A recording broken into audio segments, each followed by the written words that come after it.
Nggih, kalau Jawa Tengah ini Pak Bambang sebetulnya sama ya di tingkat nasional juga, eee, tapi saya masih sangat, memikirkan tentang angka kematian ibu dan bayi. Oh, Jadi terus terang, saya 2 tahun lebih ini, eee, melihat bahwa nampaknya angka kematian ibu itu sejak dulu masih belum bisa turun secara signifikan. Tetapi ini memang, secara umum di Indonesia demikian.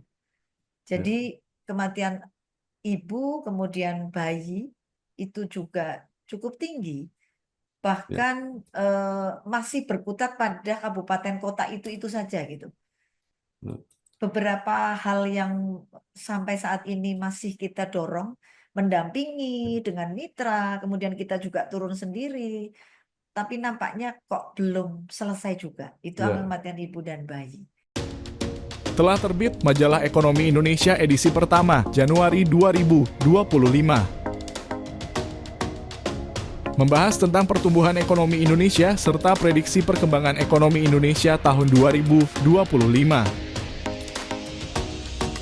Untuk informasi berlangganan dan pemasangan iklan dapat menghubungi kontak yang tertera pada video.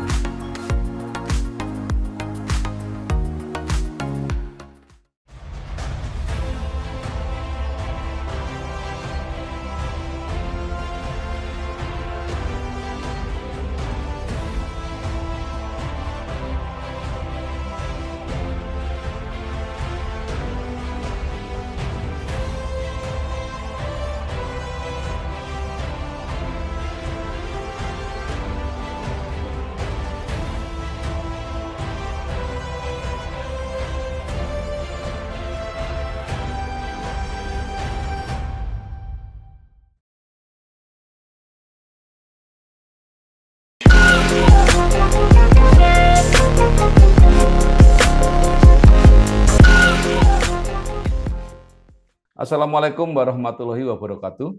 Bersama saya Bambang Sadono di kanal Inspirasi untuk Bangsa. Mudah-mudahan kanal ini selalu bisa memberi inspirasi, motivasi, dan edukasi. Kami sedang mempersiapkan beberapa video wawancara yang membahas mengenai masalah kesehatan di Indonesia. Selain akan kami tayangkan secara digital, materi ini juga akan kami muat di Majalah Kesehatan Indonesia edisi Februari 2025. Nah, saat ini saya sudah bersama dengan Ibu Yunita Diah Suminar, SKM, MSI, MSI.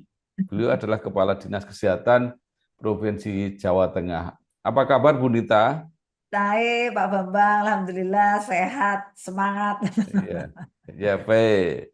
Jadi Bu Nita ini lahir di Cilacap 31 Mei 1970, menyelesaikan S1 Ilmu Kesehatan Masyarakat di Undip, kemudian S2 di Health Science di Birmingham University, dan S2 Administrasi Publik di Universitas Gajah Mada. Mengawali karir sebagai staf RSUD Dr. Margono Soekarjo Purwokerto, kemudian sebagai Kepala Bidang Perencanaan hingga akhirnya menjadi Wakil Direktur Umum dan Keuangan. Saat ini menjabat sebagai Kadinkes Jawa Tengah sejak 2022 dan pernah menjadi PJ Bupati Cilacap.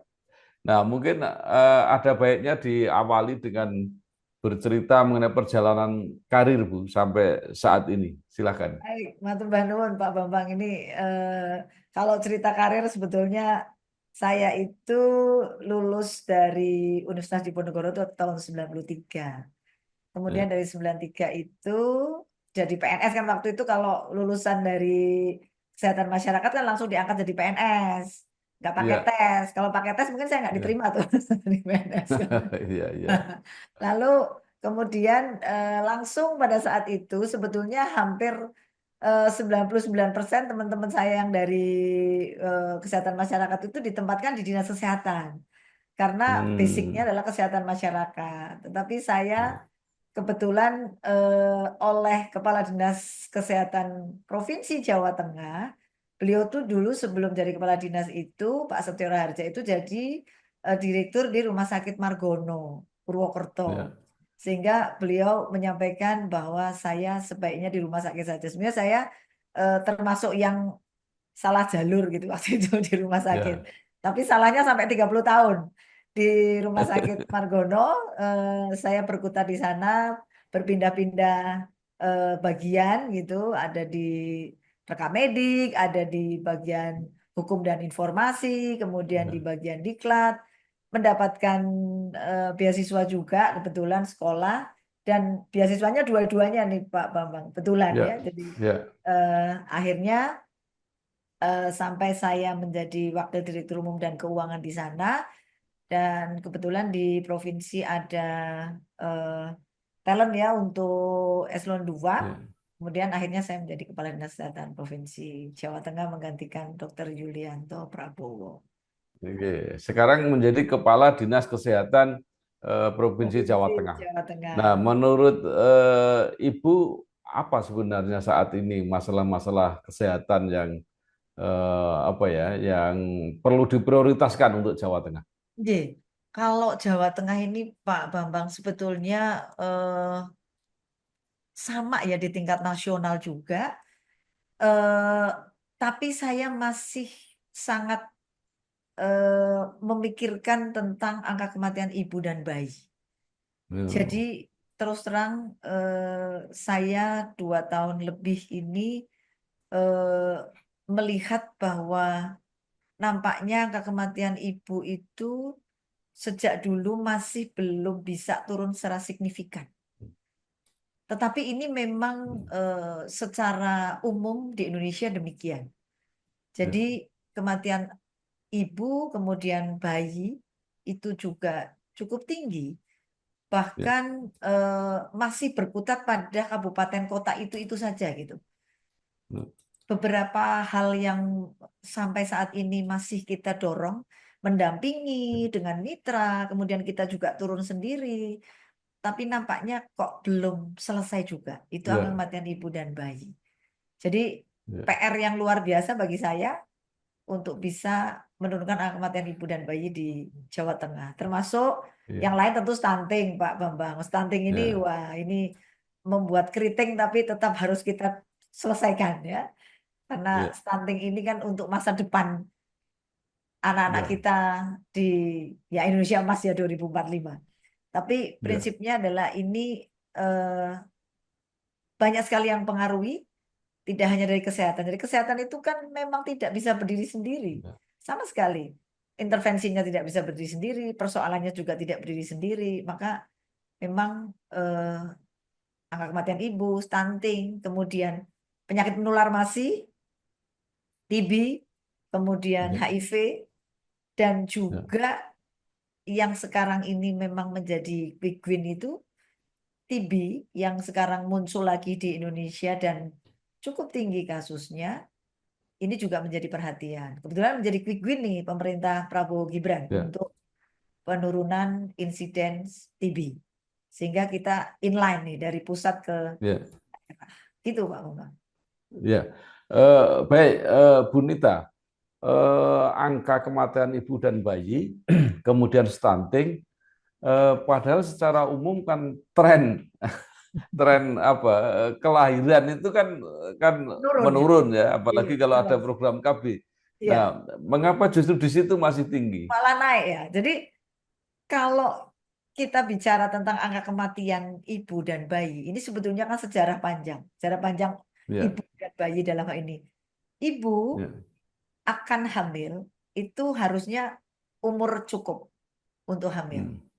Kemudian asupan gizinya. Mohon maaf ketika kemiskinan Ya. di Jawa Tengah, apalagi kabupaten kota dengan kemiskinan ekstrim masih ada. Kemudian ibu saat ini hamil, apalagi kemarin ditumpangi dengan COVID ya. COVID kemudian secara sosial ekonomi juga kurang menguntungkan. Ini ternyata ketika ibu kemudian mengalami anemi gitu ya. Kemudian ibu mengalami hipertensi pada saat kehamilan, ini sangat-sangat mempengaruhi kemudian ketika ditolong, apalagi terlambat, akan menambah angka kematian. Jadi sekali lagi pemerintah sudah memberikan fasilitas saat ini dari mulai tahun lalu bahwa ibu hamil itu harus melakukan antenatal care itu 6 kali dalam masa kehamilan. Kalau ini dimanfaatkan betul oleh masyarakat dan kemudian provider kesehatan dalam ini puskesmas maupun rumah sakit, bagaimana mengedukasi masyarakat untuk bisa hadir di Vaskes dan bidan desa bisa kemudian mengelola, harapannya sebetulnya ini bisa menurunkan. Tapi nampaknya tadi sekali lagi di Jawa Tengah ini masih loh, ketika mau dirujuk itu pasien nggak mau. Ketika mereka diberikan fasilitas gratis ya untuk CKN, untuk hadir di puskesmas dilakukan pemeriksaan USG, tidak rajin. Nah, ini kan butuh motivasi, butuh edukasi dan keluarga harus mendukung.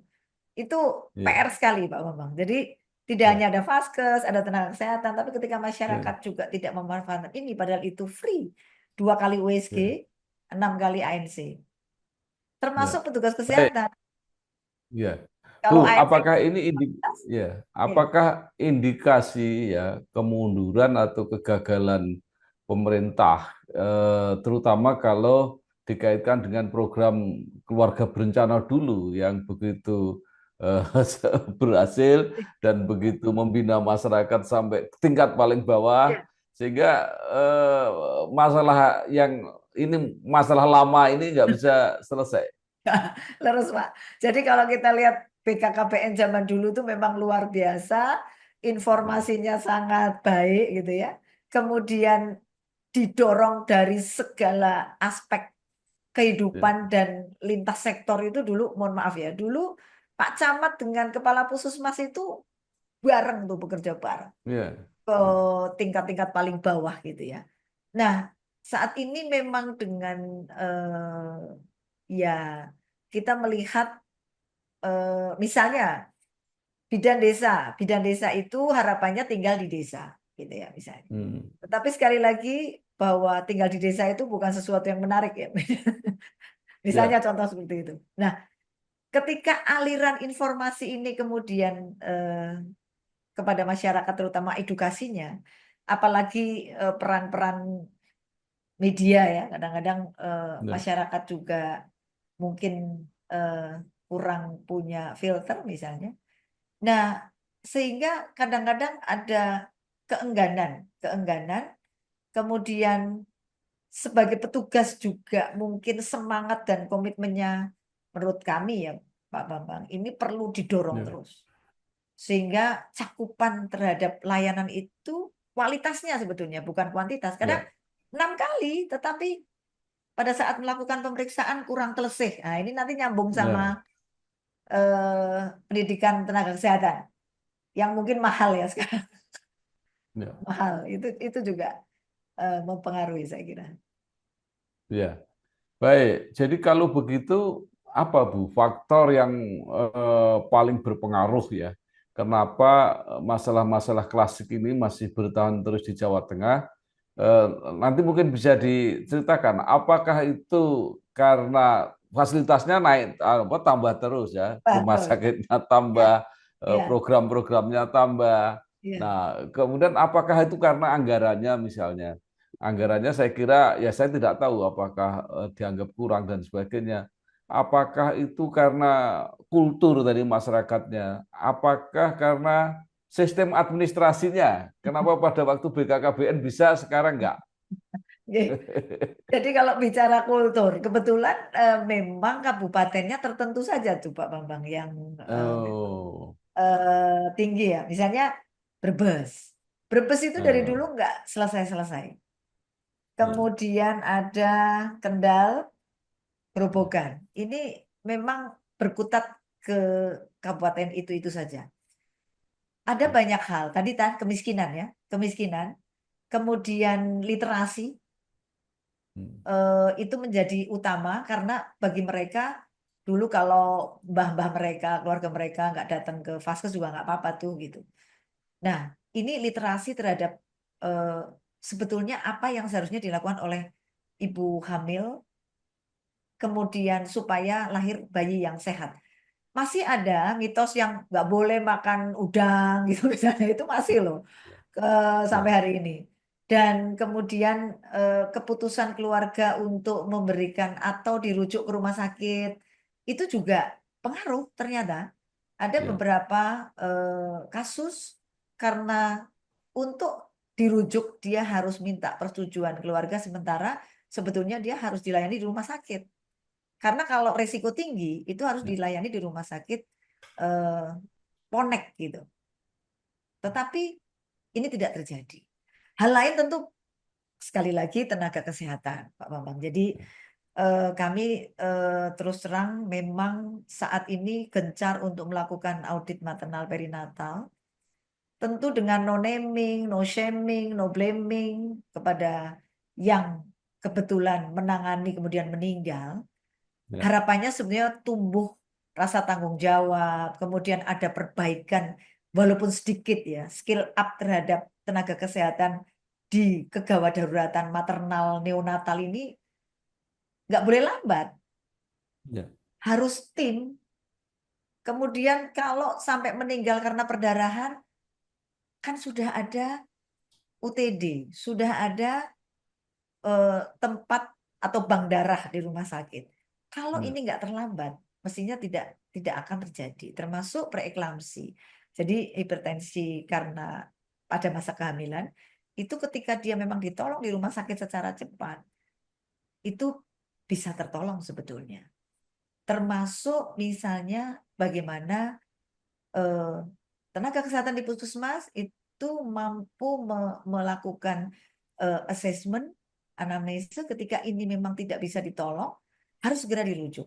Karena kalau transportasi sekarang nampaknya sudah tidak menjadi persoalan. hmm, Banyak sekali, saya senang kalau misalnya ada calon anggota DPR, calon bupati yang menyediakan kendaraan untuk rujuk, itu kan hmm, keren sebetulnya, termasuk ya, 119. Jadi kalau secara infrastruktur sekarang sebetulnya sudah jauh ya, lebih baik. Tapi sekali lagi, bahwa komitmen kita di dalam memberikan pelayanan ini menurut kami ini masih perlu didorong. Dan betul Pak Bambang sampaikan, banyak vaskes, banyak dokter, tetapi ternyata tidak signifikan menurunkan angka kematian. Saya mengusulkan fast track. Jadi ya, fast track untuk pasien-pasien BPJS sehingga ketika dia risiko tinggi, maka seharusnya bisa langsung dilakukan ANC di rumah sakit Ponek, hmm, bukan di puskesmas. Tapi sampai hari ini memang masih belum diterbitkan aturannya.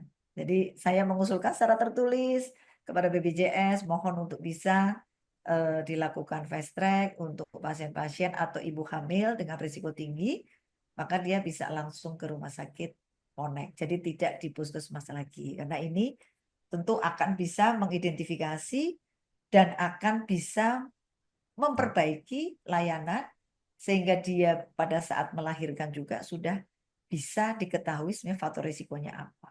Ngaten Pak Bambang. ya. Majalah Kampus Indonesia edisi ketiga, Januari 2025.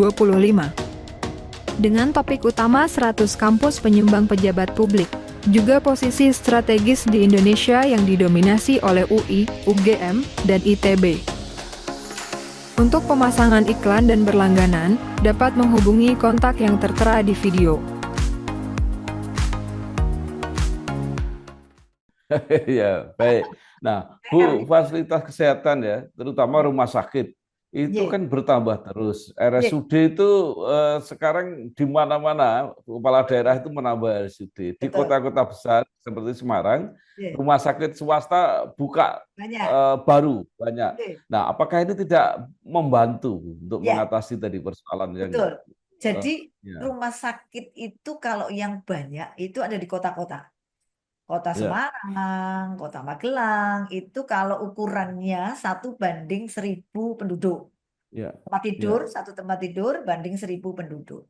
Di kota Semarang sendiri sebetulnya sudah cukup cukup tinggi, Pak, ya, perbandingannya. Jadi, eh, tapi sekali lagi, bahwa ketika kita bicara tempat tidur ya, Kota Magelang itu 11,39. Jadi 11 tempat tidur untuk 1.000 orang. Itu kan tinggi sekali. Semarang juga demikian. Semarang itu 3,63, jadi lebih dari 1. Tetapi sekali lagi, bahwa tempat tidur kemudian dibandingkan dengan dokter spesialis, bagaimana rujukan itu berjalan? Karena kalau di Kota Semarang, mestinya Kota Semarang itu dokternya banyak banget. Ya, Banyak banget. Tapi sekali lagi, Kota Semarang juga angka kematiannya juga lumayan. ya, Artinya apa? Bahwa Vaskes, kemudian dokter spesialis, kalau sistem rujukannya ini kemudian orang harus mubeng-mubeng dulu, harus, oh, ya, itu akan bisa mengakibatkan kematian ibu. Termasuk ya, tadi yang makanya kenapa saya minta fast track, supaya pasien itu akan melakukan pemeriksaan di rumah sakit X dan melahirkan di rumah sakit X. Tidak muter-muter gitu. Ketika ya, dia ya, berputar-putar ini kan memperlama. ya, Kira-kira ya, bukan. Walaupun kalau gawat darurat ya, itu dimanapun harus diterima. Tapi sekali lagi riwayat itu kan penting. Riwayat itu kan ya, penting. Ketika dia melahirkan di tempat yang tidak dia periksa, 6 kali kunjungan dan 2 kali USG yang hmm, free tadi, maka riwayatnya tidak serta-merta cepat diketahui gitu. Kalau hmm, dia periksa di tempat yang sama, melahirkan di tempat yang sama, harapannya akan diketahui, oh ini potensi ya, perdarahan, ada indikasi akan mengalami perdarahan karena dia anemi misalnya. ya. Nah, ngaten kinten-kinten. Baik, oke, baik. Sebelum kita bicara tentang kecukupan dokter, eh, mungkin yang akan saya tanyakan sebelumnya adalah eh, ini Bu. Jadi memang sistem rujukan itu yang menjadi masalah kelihatannya. Nah, itu sebenarnya motivasinya apa? Sistem Ya, rujukan ini hanya ya, karena pengaruh BPJS atau atau seperti apa? ya. Baik. Jadi kalau rujukan berjenjang itu memang diatur di dalam Permenkes nomor Ya, 1 tahun 2012. Sudah lama sekali. Memang berjenjang secara vertikal maupun horizontal. ya, Nah, kemudian sebetulnya dari puskesmas itu kalau aturan Permenkes ya Pak Bambang itu boleh langsung ke ya, B. Boleh langsung ke B. hmm, Jadi rumah sakit kan ada D, C, ya, B, A. ya, Sebetulnya kalau di aturan Permenkes itu dari puskesmas itu boleh langsung ke B. ya, Tetapi kemudian ketika bicara tentang asuransi BPJS itu mengadopsi Permenkes itu, tetapi kemudian diatur sehingga rujukan itu berjenjang, amat sangat berjenjang. Berjenjangnya itu hmm, ketat gitu. Nah, ya, jadi ketika akan ke rumah sakit B itu harus melalui D atau C, kemudian baru B. hmm, Berjenjangnya seperti itu. Kecuali memang ada rumah sakit yang subspesialisnya tidak berada di rumah sakit C atau D. Misalnya onkologi, misalnya kanker ya, gitu ya. Itu bisa jadi langsung. Tetapi yang lain harus berjenjang.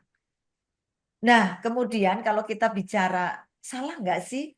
Sebetulnya kalau kita mengaca di negara maju, untuk berjenjang itu dilakukan. Tetapi sekali lagi, satu, kesadaran masyarakat terhadap kesehatan luar biasa. Jadi sebetulnya kalau bicara kesehatan itu tanggung jawabnya kan individu tuh Pak Bambang. Yang salah ya, adalah kita berpikir bahwa negara itu segala-galanya, kemudian negara harus menanggung segalanya. Padahal sebetulnya individu-individu ini harus punya tanggung jawab untuk menjaga kesehatan dulu, gitu kan? ya, Pemerintah dalam hal ini harus menyediakan vaskesnya, harus menyediakan sistemnya, tetapi individu-individu ini juga harus punya tanggung jawab untuk menjaga kesehatan. Terus kemudian kalau di negara maju, orang akan ke rumah sakit itu dengan perjanjian dan sangat sulit. Karena apa? Dokter keluarganya sudah luar biasa melakukan pantauan, melakukan edukasi, memberikan apa? Edukasi, kemudian masyarakat literasinya juga bagus, hmm, sehingga di sana rumah sakit itu sepi. tidak seperti di kita gitu. Sekarang dikit-dikit ke rumah sakit, dikit-dikit maunya ke rumah sakit. Ini sebetulnya dan ini Ya, agak Pak. sulit karena hubungannya dengan subjektivitas ya. Misalnya Pak Bambang sekarang, mohon maaf, kalau misalnya sakit kan pengennya dokter A gitu ya. Coba kalau diganti Ya, dokter B, aduh saya cocoknya sama dokter A, padahal obatnya mungkin sama. Nah, ini juga ya, menjadi persoalan gitu. Ketika kita bicara rujukan, rujukan ya, berjenjang itu awalnya juga sulit karena masyarakat sudah sangat apa ya fanatik gitu, bicaranya fanatik. Tetapi ya, sekali lagi rujukan berjenjang ini sebetulnya tujuannya adalah masyarakat itu harus tahu kemana dia harus berobat. Misalnya gini, ya, kalau cuma misalnya saya sakitnya mah biasa gitu, ya cukup di puskesmas sebetulnya, tidak perlu ke rumah sakit. Tetapi kalau saya sudah mengalami sakit yang cukup eh, parah dalam hal ini, misalnya harus membutuhkan layanan rumah sakit, misalnya kanker gitu ya, kan nggak mungkin dong di ya, puskesmas. Nah, jadi masyarakat harus tahu nih harus kemana saya berobat. Prinsipnya begitu. Tetapi sekali ya, lagi ketika bicara asuransi, maka asuransi itu kemudian memberikan batasan-batasan yang cukup ketat untuk masyarakat bisa ya, ke layanan yang lebih tinggi gitu. ya. Baik. Dan dari segi sistem kan tadi puskesmas apa ya tidak bisa menjawab semua persoalan yang dihadapi pasien. Tapi kan pemerintah juga berusaha untuk meningkatkan kapasitas puskesmas dengan peralatan, dengan bahkan ada dokter spesialis juga yang sampai ke situ. Nah, sekarang keadaannya seperti apa, Bu? Oke. Puskesmas-puskesmas kita. Iya, jadi Pak Bambang, puskesmas pertama kali didirikan pada saat itu sebetulnya harusnya lebih banyak ke upaya kesehatan masyarakat, UKM. Ya, Jadi preventif promotif. Bagaimana mengedukasi masyarakat, bagaimana masyarakat jangan sampai ada KLB, bagaimana masyarakat menjaga kesehatan, itu yang utama. ya, Nah, saat ini nampaknya puskesmas lebih banyak bicara tentang UKP, upaya kesehatan perorangan yang menimbulkan cuan. Nyun pangapunten. Jadi ya, ini kan ya, eh, akhirnya lebih pada pelayanan yang perseorangan, kemudian terapi atau kuratif. Padahal hmm, sebetulnya wajib atau lebih dominan namanya ya, pusat kesehatan masyarakat. ya, Jadi lebih pada ke UKM. Maka dalam hal ini saat ini Kementerian Kesehatan sudah mulai menggeserkan transformasinya itu kepada eh, preventif dan kuratif gitu. hmm, Pencegahan dan kemudian peningkatan kesehatan masyarakat supaya masyarakat tahu misalnya DBD itu apa sih? Misalnya demam berdarah itu gimana sih? ya, Kuratifnya iyalah, rumah sakit harus penanganan cepat dan sebagainya. Tapi sebenarnya pencegahannya itu apa? Ya jadi harus jangan ya, sampai ada PSN ya, harus PSN, pemberantasan ya, sarang nyamuk. Bukan kemudian disemprot-semprot, semprot oke lah. Tapi itu sebetulnya tidak dianjurkan karena membuat resisten. Tapi prinsipnya adalah masyarakat harus menjaga. Secara komunitas itu harus menjaga kesehatan, terutama yang penyakit-penyakit ya, menular gitu Pak Bambang. Nah, ya, kapasitas pasti bahwa puskesmas itu apalagi sekarang bantuan anggaran dari pemerintah pusat itu langsung ke puskesmas, tidak melalui provinsi atau dinas kesehatan kabupaten. Harapannya adalah mereka berkegiatan itu sudah tidak sulit lagi anggarannya. PMT diberikan, kemudian nanti ini ada pemeriksaan kesehatan gratis diberikan langsung kepada puskesmas, sasarannya berapa, bagaimana cara menganggarkan maupun melaksanakannya, tentu dengan pendampingan Dinas Kesehatan Kabupaten dan Provinsi. Tapi memberdayakan anggaran itu sudah dilakukan. Sekali lagi bahwa utamanya tugasnya adalah preventif promotif. Ngaten, Pak Bambang. ya. Baik. Tadi Ibu mengatakan bahwa apa? Karena sering pasien itu tidak ditangani di tempat dia periksa, jadi data-datanya itu di tempat yang lain itu tidak lengkap. Nah, apakah masalah ini tidak bisa diatasi dengan sistem data digital kesehatan? Ya, Sehingga dimanapun mereka berada, datanya itu bisa diakses. ya, betul. Jadi oleh karena itu Kementerian Kesehatan saat ini sebetulnya dan sudah mewajibkan sebetulnya bahwa masing-masing vaskes itu harus menerapkan rekammedik elektronik yang kemudian disambungkan ke seluruh vaskes. Ini Ya, terakhir sebetulnya tahun 2024 Januari. Tetapi sekali lagi ya, seperti biasa ketika sudah ditetapkan tetapi kemudian mundur pelaksanaannya atau penerapannya.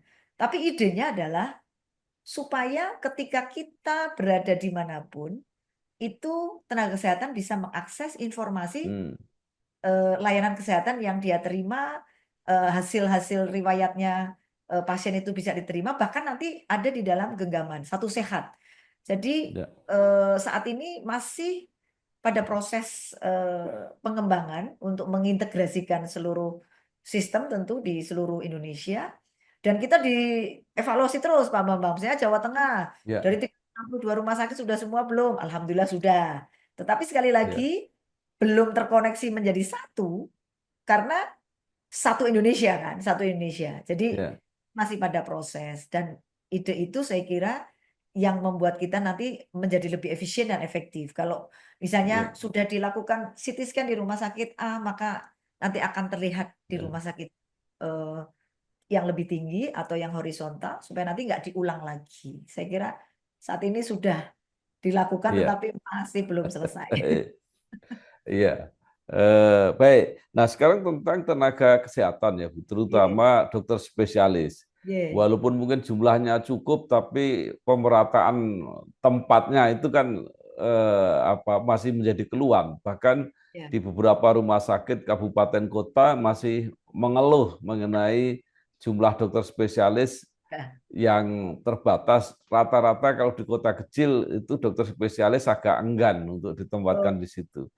Nah, betul. apakah pemerintah provinsi maupun kabupaten kota ini tidak mengambil strategi lebih baik mengirim dokter-dokter dari wilayah bersangkutan dengan memberi anggaran beasiswa misalnya atau menyediakan anggaran yang cukup untuk kontraprestasi mereka yang mau ditempatkan di daerah-daerah tertentu. Betul, Pak Bambang. Dari dulu saya selalu menyampaikan kepada teman-teman, termasuk di Provinsi Jawa Tengah. Provinsi Jawa Tengah punya 7 rumah sakit Ya, provinsi. Jadi ada Rumah Sakit ya, Muardi, Margono, kemudian Adiatma, kemudian Rehata, dan 3 rumah sakit jiwa. Ada hal yang perlu didorong di rumah sakit, karena rumah sakit sebetulnya cukup anggarannya untuk bisa menyekolahkan tanpa melalui ya, APBD dalam tanda petik ya, karena rumah sakit sekarang ya, BLUD, Badan Layanan Umum ya, Daerah. Nah, rumah sakit kabupaten termasuk swasta, kami selalu di dalam pertemuan-pertemuan rumah sakit dengan dinas kesehatan ya, itu menyampaikan bahwa provinsi maupun kabupaten harus mendorong dokter umum untuk bisa menjadi spesialis. Dan ini sudah banyak dilakukan saat ini. Tetapi ya, mungkin ada yang terlambat karena seharusnya sudah beberapa tahun yang lalu gitu, sudah beberapa tahun lalu. Tapi tidak apa, termasuk swasta. Karena saat ini tuh kecenderungannya begini. Teman-teman yang disekolahkan oleh negara dalam hal ini entah itu beasiswa dari pusat ataupun dari daerah ataupun dari rumah sakit sendiri, ketika nanti dia sudah lulus, kemudian nanti swasta tinggal menggunakan. Ini kan tidak fair juga. Jadi swasta ya, pun seharusnya juga punya kesadaran yang sama untuk memiliki dokter organik yang ya, spesialis. Sehingga ya, kemudian kita bersama-sama nih mendorong supaya kecukupannya ya, untuk kabupaten-kabupaten tertentu yang memang tidak menarik. Tidak menarik itu karena sekali lagi mohon maaf Pak Bambang, karena memang sekolah spesialis itu kan tidak murah. ya, Kemudian ketika dia berada di kabupaten yang mungkin kurang memberikan gula yang cukup ya, ya, ini tidak menarik gitu. Maka kami pun di provinsi sudah memiliki peraturan gubernur berkaitan dengan bagaimana memberikan insentif tenaga mitra. Ya. Dokter yang ingin bekerja di rumah sakit provinsi itu diberikan misalnya insentif untuk monoloyalitas yang cukup lumayan menurut saya. Kemudian Ya. juga diberi kesempatan untuk sekolah, dibantu dengan dana PLUD. Itu untuk konsultan, jadi tidak hanya spesialis, tetapi untuk konsultan dan untuk subspesialis, fellow gitu, hanya dibiayai. Dan itu sebetulnya bisa. Maka kita mendorong untuk itu. Selain memang saya dari dinas kesehatan itu memberikan rekomendasi untuk teman-teman yang akan mengajukan sekolah spesialis. Termasuk LPDP saat ini sudah bisa untuk sekolah spesialis. Kalau dulu kan belum. Sekarang sudah dibuka dan Kementerian Kesehatan memberikan banyak sekali beasiswa untuk sekolah spesialis. Nah, ini ada kecenderungan lagi nih. Teman-teman di puskesmas kemudian kepengen sekolah Ya. di puskesmas. Nah, yang di puskesmas jadi kosong. Ada yang jadi Ya. berkurang kosong. Nah, karena untuk ke puskesmas kemudian berpikir lagi, dokter di puskesmas, mohon maaf insentifnya dibandingkan dengan rumah sakit tentu banyak rumah sakit. Ini juga jadi masalah lagi. Jadi Ya. produksi dokter umum cukup banyak dan sekarang dokter umum juga boleh langsung sekolah spesialis, positif negatif, karena positifnya berarti tambah spesialis, tapi kemudian negatifnya puskesmas jadi nanti kalau ada yang pensiun kita cukup sulit tuh Ya. nanti nyari dokter umum. Ya. Ya.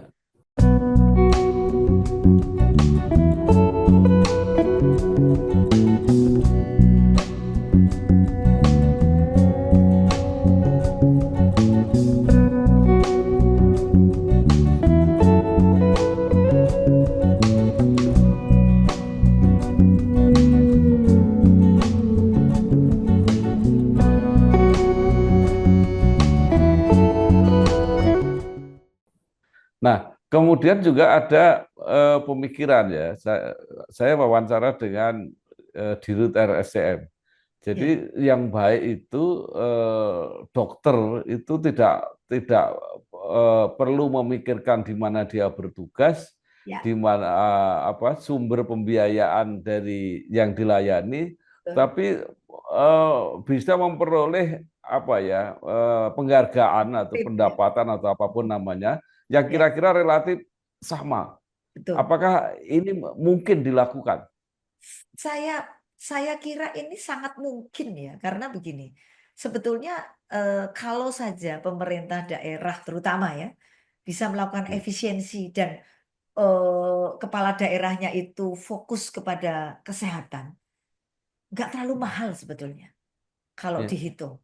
Karena dengan adanya dokter spesialis atau tenaga medis ada di rumah sakit yang kemudian kompetensinya baik, bisa memberikan pelayanan yang baik, toh kita akan bisa mengurangi biaya-biaya bantuan sosial lainnya. Kalau mereka sehat, mereka berdaya untuk berdaya ekonomi ya istilahnya, mereka mampu untuk bisa bekerja, kemudian tidak bergantung kepada bantuan sosial. Ini hanya menggeser-geser saja sebetulnya. Dan saya kira ide ini dilakukan di banyak pemerintah daerah di timur gitu, yang saat ini menjanjikan misalnya dalam 1 bulan mendapatkan sekian, mendapatkan rumah dinas, mendapatkan transport gitu, mobil gitu ya, untuk mobilisasi itu sekarang sudah mulai dilakukan. Jadi saya kira ini baik, dan kemudian satu lagi mungkin kalau yang asalnya dari daerah itu sebaiknya ya kembali ke sana gitu. Yang sekolah kemudian diperjanjikan untuk kembali sana. Yang saat ini terjadi kan dari sana kemudian sekolah di sini nggak mau balik ke sana. Itu yang terjadi. Jadi PR juga. Bu Nita, saya lanjutkan wawancara saya dengan Dirut RSCM. Beliau mengatakan beliau tadinya Dirut RSUD di daerah di Jawa Timur, kemudian kemudian mendapat penghargaan levelnya dunia bahkan. Nah, kemudian di RSCM dia mengatakan begini, RSUD itu akan berhasil kalau kepala daerahnya nggak suka ganggu-ganggu. Saya tidak tahu kata ganggu-ganggu itu apa. Nah, biarkan aja mereka bekerja sendiri, bahkan tidak dibantu pun tidak apa-apa, pasti berhasil. Nah, Ibu yang juga pasti berkomunikasi dengan daerah, dengan RSUD, itu sebenarnya apa sebenarnya yang ideal itu? Saya tidak menggeneralisir ya, tapi begini Pak Bambang. Ya, Kepala ya, daerah saat ini pemilihan oleh masyarakat langsung itu sebenarnya tujuannya kan baik, ya, tetapi ya, biayanya cukup tinggi, ya kan? Satu ya, itu. Yang berikutnya, ketika kita bicara kandidat, kemudian bicara tentang siapa mendukung siapa, ya, nah ini kemudian pada akhirnya memang ada akses ke sana. Nah, memang ada yang memang tidak sama sekali mengganggu, ada. Dan kami merasakan, ya kami merasakan. Tetapi ada juga yang memang ada gangguan. Dan ini tentu contohnya gangguan yang real ya, ya, ya, yang didapatkan oleh rumah sakit. ya, Misalnya rumah sakit itu pendapatannya melebihi dari target. ya. Kelebihannya itu diambil. Itu Hmm, gangguan yang ada normanya gitu, ada normanya gitu. ya, Ada ketentuannya waktu itu. Jadi boleh diambil. Ketika ini diambil, rumah sakit yang kebetulan melakukan efisiensi, kemudian dia ingin pasiennya loyal, ingin rumah sakitnya maju, dan ketika ada kelebihan pendapatan, harapannya tuh kembali ke masyarakat, misalnya menjadi ya, fasilitas yang ya, baik, kemudian ya, kamarnya jadi ber-AC, ya. kemudian diberikan minum gratis, bisa ada penghantaran obat yang gratis. Nggak bisa, karena uangnya diambil. Itu yang Oh, ya. ada dasar regulasinya. Tetapi yang lain, Ya. Pak Bambang pirsa sendiri. Oke, baik, Bu. Artinya kita sudah mencoba mengangkat persoalan ini. Yes. Nanti ya solusinya silakan siapa yang berkewajiban. Nah, saya ada lagi satu pertanyaan. Tadi Ibu mendorong rumah sakit RSUD termasuk swasta Yes. itu supaya mau membiayai tenaga kesehatannya, Pendidikan. dokternya untuk sekolah spesialis. Yes. Tapi ada masalah. Saya pernah mewawancari direktur rumah sakit swasta yang mengatakan, Pak, kita siap membiayai, tetapi masuknya PPDS itu yang sulit. Nah, pertanyaan saya, apakah memang ini betul ada Yes. hubungan apa ya dengan fakultas-fakultas kedokteran penyelenggara PPDS itu yang dianggap apa ya tidak terbuka sepenuhnya bagi rumah sakit. Yes.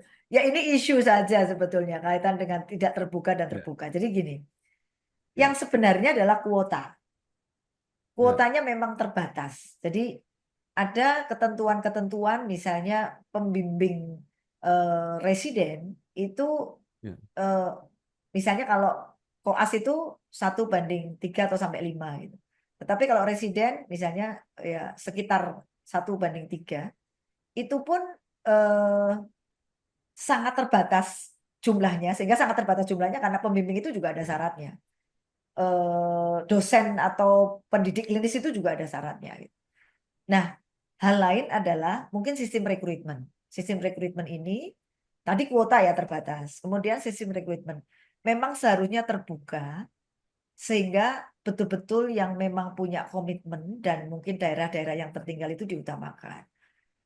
Sekali lagi memang ada hal-hal yang ya tidak bisa disentuh dengan tangan, mohon maaf. Jadi memang isu ini cukup kental bahwa misalnya yang memiliki ya hubungan mungkin ya. Ini ada itu rankingnya bisa bolak-balik gitu, bolak-balik itu rankingnya. Nah ini yang mungkin harus dibuka betul. Kalau kita mau seperti dulu kan UMPTN ya, kalau zaman saya UMPTN itu kan ya, fair betul gitu, asik sebetulnya kalau kita bisa menciptakan sistem rekrutmen yang baik. Karena kalau menurut saya pengalaman saya Pak Bambang ketika di rumah sakit kita rekrutmen BLUD tenaga kesehatan dengan betul itu ternyata kualitas SDM-nya memang baik. Jadi ya. kita berupaya untuk coba kita luruskan gitu, luruskan hal-hal yang yang tidak baik ini gitu, apakah kemudian mampu menciptakan atau SDM kita tuh baik. Ternyata kita melihat bahwa mereka baik dan banyak diterima di PNS ketika kemudian ada kesempatan Ya. untuk masuk PNS. Ini kan sebetulnya kalau kita bicara tata kelola itu rekrutmen itu yang paling utama. Harusnya yang memang betul-betul orang yang punya komitmen dan punya kompetensi untuk bisa menjadi spesial. Jadi tidak ada bicara swasta negeri, Ya. tidak bisa bicara ini saudaranya siapa. Itu saya kira Ya. kesempatannya akan sama. Tetapi sekali lagi kuota nggak bisa mencukupi itu. Maka sebaiknya memang kuota ditambah. Mungkin kalau Undang-Undang 17 kan kita sekarang bisa ada 2 ya, university base maupun hostel base. Ini mungkin menjadi salah satu jalan keluar supaya kuotanya bisa menambah. Ya. Ada kasus yang menarik ya. Kebetulan Ibu dari backgroundnya pernah di RSUD Margono ya, Purwokerto. Itu Fakultas Kedokteran Unsud itu sudah mempersiapkan untuk membuka PPDS. Sudah siap, dari diktinya sudah disetujui, tapi rumah sakitnya yang tidak mau. Kalau ada kasus seperti ini, seperti apa ini dong, Bu Nita? Kasus-kasus seperti ini sebetulnya tinggal rembukan aja itu loh. Karena rumah Iya, sakit dengan fakultas kedokteran, iya, perencanaannya seperti apa, iya, iya, tahapan-tahapannya iya, dilalui atau tidak secara iya, bersama-sama. Karena ini kan iya, dua pihak iya, yang harus bersama-sama iya, mendukung gitu. Karena iya, kalau iya, university base maupun hostel base, saya kira yang penting iya, adalah bagaimana memproduksi dokter spesialis iya, itu secara cepat gitu. Nah, ini iya, perlu ngobrol aja itu sebetulnya yang iya, berkaitan dengan hal-hal iya. seperti itu, Pak Bambang. Baik, jadi mumpung Bu Nita apa ya, secara tidak langsung saya memberitahu kasus ini, mungkin juga bisa dicek karena RSUD Margono kan di bawah Dinkes Jawa Tengah. Ada apa ini? Ini keluar dan pernah saya wawancarai seperti ini oleh Dekan Fakultas Kedokteran Unsud. Ah, Jadi saya kira persoalannya juga sudah terbuka, ini juga sudah kita tayangkan. Nah, sekarang mungkin saya nggak tahu solusi internalnya ini ke depan seperti apa. iya, Ya, baik. baik. Saya kira menarik kasus-kasus Iya, ini mungkin mudah-mudahan membantu mencari solusi. solusi. J, Laras. Ya, sekarang yang menarik juga ada program pemerintah makanan bergizi gratis. J. Nah, itu sejauh mana pelaksanaan di Jawa Tengah? Kemarin ada kasus juga yang sempat menasional itu yang, Di tapi Kuarjo. menurut bagi saya itu sih nggak terlalu J. masalah yang serius. Ya. Tapi sebenarnya strategi ini secara makro seperti apa? J. Apakah benar-benar akan apa ya akan berdampak signifikan? Kalau saya secara berguru sedikit ini anak-anak sekolah kadang-kadang kalau berangkat nggak mikir pelajaran atau PR-nya apa, tapi Pikir berpikir makanan. nanti lauknya apa ya kira-kira. J. Baik. Ide dasarnya MBG ini kan mengadop dari negara-negara lain yang Ya, sudah sukses ya, melakukan MBG ini. Sekali lagi, lesson learn-nya adalah dengan adanya MBG ini, kalau di negara-negara lain itu ya, presensi turun, presensinya naik, ya, maaf, angka presensinya naik. Kemudian anak-anak sehingga lebih punya kesempatan untuk berprestasi. Tetapi kalau bicara tentang pelaksanaan ini, di Jawa Tengah sudah ada 13 titik yang memang saat ini baru sebagian karena memang kesiapannya harus matang betul. Jadi MBG ini memang dikoordinasikan oleh Badan Gizi Nasional yang kemudian memiliki tangan namanya SPPG, Satuan Pelayanan Pemenuhan Gizi, yang kalau bicara ini ada kepalanya, ada ahli gizinya, ada akuntannya, dan kemudian ada yang masak, dan kemudian ada yang mendistribusikan. Ada yang menggunakan mitra swasta, ada yang kemudian menggunakan TNI dalam hal ini Kodim gitu yang memiliki dapur umum yang cukup representatif. Nah, satu SPPG ini bisa memberikan layanan 3.000 siswa dari mulai Ya. siswa, kemudian ibu hamil dan balita. Kemudian mereka mendistribusikan itu jam 9 untuk anak-anak di bawah kelas 3, kemudian jam 4 sampai anak SMA itu jam setengah 12 waktu istirahat. Tentu nilai yang diambil adalah gerakannya. Selain tentu secara fisik adalah makanannya, tapi gerakan ini kan menjadi anak-anak itu harus tahu bahwa apa yang dia makan itu harus bergizi. Ibu atau orang tuanya juga harus tahu bagaimana adab untuk makan itu seperti apa. Tata cara untuk makan. Kalau dulu kita kecil itu kan orang tua kalau ngajari makan enggak boleh ceplak, Ya. kemudian sendok enggak boleh bunyi gitu. Anak sekarang kan enggak ada.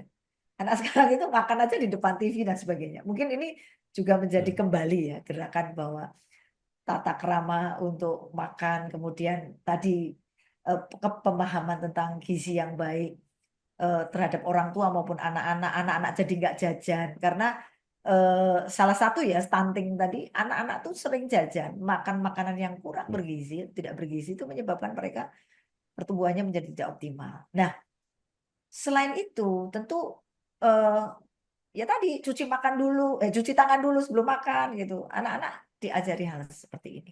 Dan secara umum memang MBG ini hasilnya akan nanti kelihatan setelah waktu berjalan. Tapi secara secara ide bahwa ini menuju pada gerakan, harapannya masyarakat juga melakukan hal yang sama di rumah gitu. Tidak hanya kemudian menerima makanan itu, tetapi di rumah juga kemudian orang tua memberikan asupan gizi yang benar gitu. Itu sih Pak Bambang kalau saya melihat hal Baik. ini. Yeah. Iya. Baik, Bu Nita, terakhir begini. Kalau tidak salah pendidikan maupun kesehatan ini merupakan program prioritas, termasuk pasti di Provinsi Jawa Tengah. Nah, ini untuk kesehatan bisa nggak ditunjukkan dengan kebijakan anggarannya? Ya. Apakah anggarannya cukup besar, cukup memadai, seperti apa?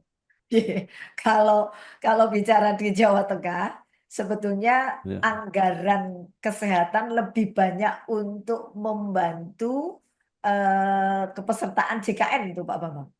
Jadi Oh, itu 340 miliar itu untuk sharing premi asuransi ya. JKN. Karena ada 16 juta masyarakat Jawa Tengah yang mendapatkan JKN. Sisi lain memang untuk bantuan-bantuan keuangan ini perlu dilakukan walaupun memang anggarannya saat ini juga ada pengetatan. Kalau bicara cukup di provinsi tetapi mungkin tidak cukup di kabupaten kota. Jadi karena apa? Kasus-kasus yang tadi saya sampaikan atau masalah prioritas misalnya angka kematian ibu, kemudian stunting, itu butuh bantuan kita. Kemiskinan harus diselesaikan.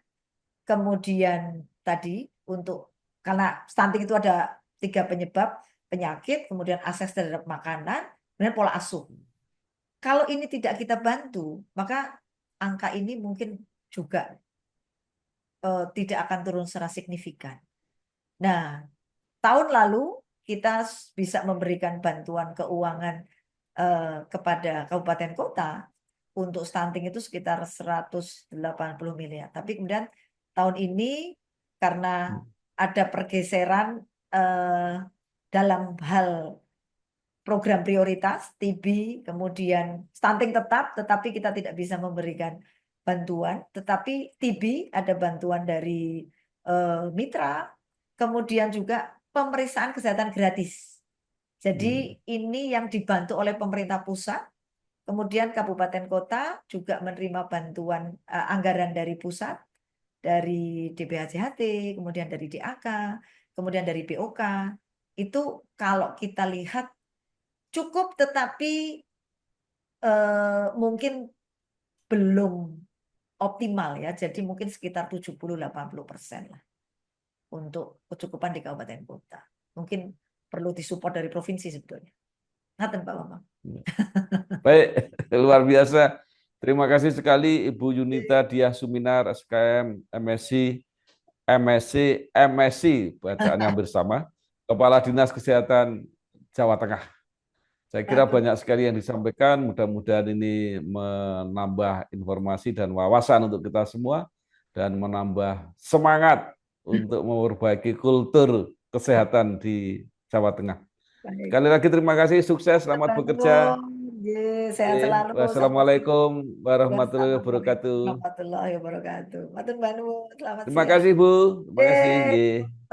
Telah terbit buku 100 perguruan tinggi akreditasi unggul. Buku 100 perguruan tinggi akreditasi unggul berisi tentang profil dan perjalanan dari 100 perguruan tinggi yang telah mendapatkan akreditasi unggul. Untuk informasi dan pemesanan buku, bisa menghubungi salah satu nomor yang tercantum dalam video